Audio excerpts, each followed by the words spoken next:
Hey guys, this is the explanatory video for how you're going to do your persuasive essay if you are in Mr. Fuller's class only. So this is only for Mr. Fuller's students. All the other students in my class, please do the assignment that is already posted in Google Classroom. So the prompt that you were given, in your opinion, is public safety more important than an individual's First Amendment right, which is the right to assembly? There are a couple things in the First Amendment, but we're looking specifically at the right to assembly. So in order to respond to this, you're going to say, yes, you agree, or no, you don't. So your two thesis choices. 1, yes, public safety is more important than an individual's right to assembly because. 2, no, public safety is not more important than an individual's right to assembly because.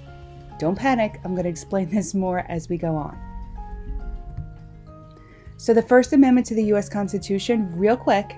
The First Amendment to the United States Constitution is part of the United States Bill of Rights that protects our freedoms of speech, freedom of religion, freedom of assembly, freedom of the press, and the right to petition. So all of these rights are as American citizens, our rights, and they're protected by the United States Constitution.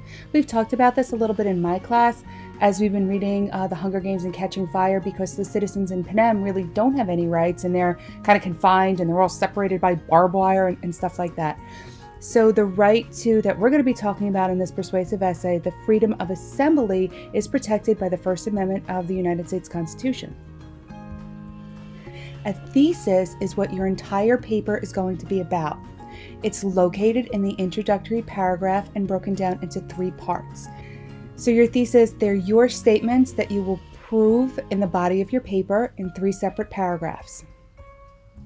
Your conclusion paragraph restates your thesis and sums everything up. If your opinion is you think the government should not have the power to keep us locked down, even if it means everyone else stays safe. Let's take a minute and think about what's going on. We have coronavirus, schools are closed, people aren't supposed to be in large groups, now people aren't supposed to leave their houses, everybody's supposed to stay social distancing, stay away from each other. What gave the government the right to do this? Well, it's the government's job to keep people safe, keep us safe. So do you agree that a person's individual right is more important? Do you think that the government should not have the power to keep us locked down, even if it means everyone else stays safe? So if you agree that individual rights are more important, this means you think the government should not have the power to keep us locked down, even if it means everyone else stays safe.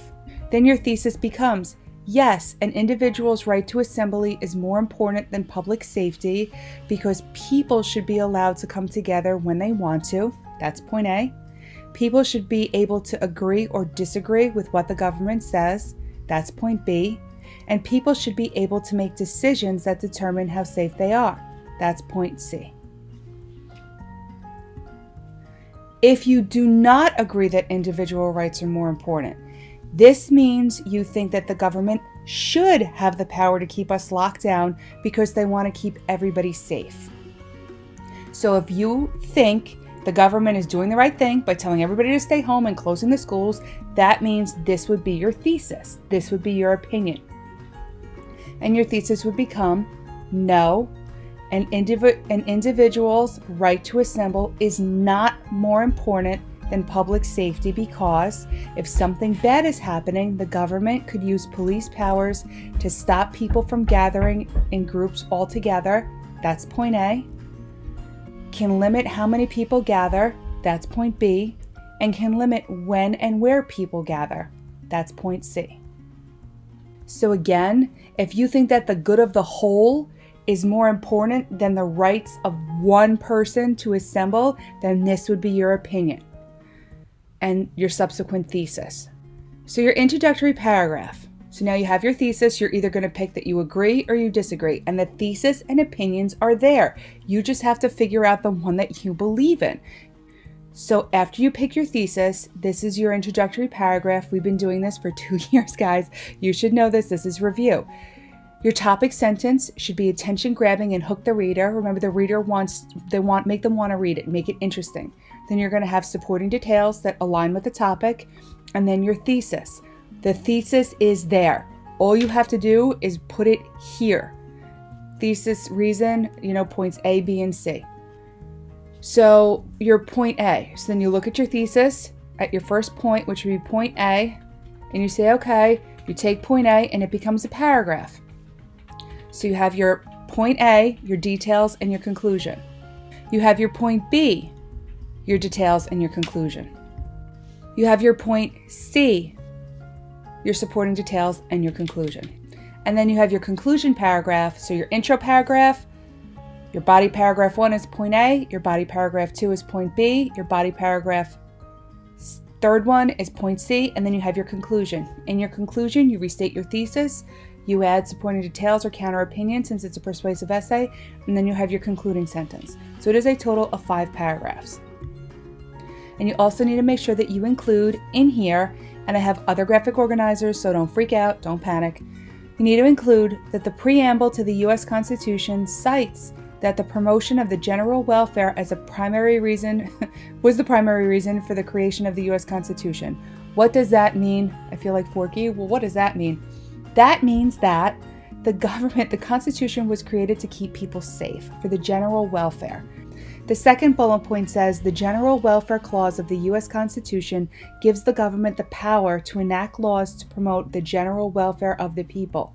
Again, what does that mean? How is President Trump able to do everything that he has done as he has done it, and how is Governor Murphy? Well, there is the General Welfare Clause of the Constitution that says if the government needs to keep people safe, they can kind of do things a little differently and shift things around a little bit for the good of the whole.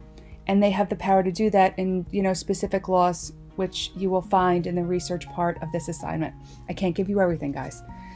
The third bullet point says providing for the welfare of the general public is the basic goal of government. Why does the government exist? We've had these conversations when we were reading Hunger Games and Catching Fire. The people do not exist for the government. In America, the government exists for the protection of the people. It is their job to keep us safe. It is their job to do everything in their power and their control and have preventative measures in place for the good of all of us. And if that means restricting assembly, then that's what they have done. Now, the purpose of this assignment is you have to say whether or not you think that was right. Should they have done it or should they not have done it? Should they, for the good of the whole, say, you know what, guys, no more assembly, everybody stay home, we're locking you all down. Do you agree with it or not agree with it? So for step 1, watch the video, which you've already done. You need to pick a thesis. You either agree or you disagree. You're going to complete the step 1 graphic organizer. That is in Google Classroom. Everything is broken down for you, and there will be a separate video on how to do that assignment. For step 2, you're going to complete the step 2 graphic organizer and submit it to me in Google Classroom. For step 3, is your rough draft. You're going to take the information from your graphic organizer and you're going to type it up in paragraph form, and again submit that to me in Google Classroom so I could check it and send it back to you. And then for step 4, for your final draft, you're going to make the necessary edits and submit your final draft to me in my Google Classroom and to Mr. Fuller in his Google Classroom. So everybody good? Pick a thesis. Complete the posted watch the videos and complete the graphic organizers and submit them in final step in each step to me, and then the last final piece goes to Mr. Fuller. These assignments count for, you're going to get a classwork obviously graded for me each step that you complete, and the final copy Mr. Fuller is going to be grading too. So this classwork these assignments count for work in both of your classes right now. Call me or email me if you have any questions. My phone number is posted in our Google Classroom. I don't want to say it right now because this is going on YouTube and I don't want the world to have my phone number. So call me if you need help or email me if you need help.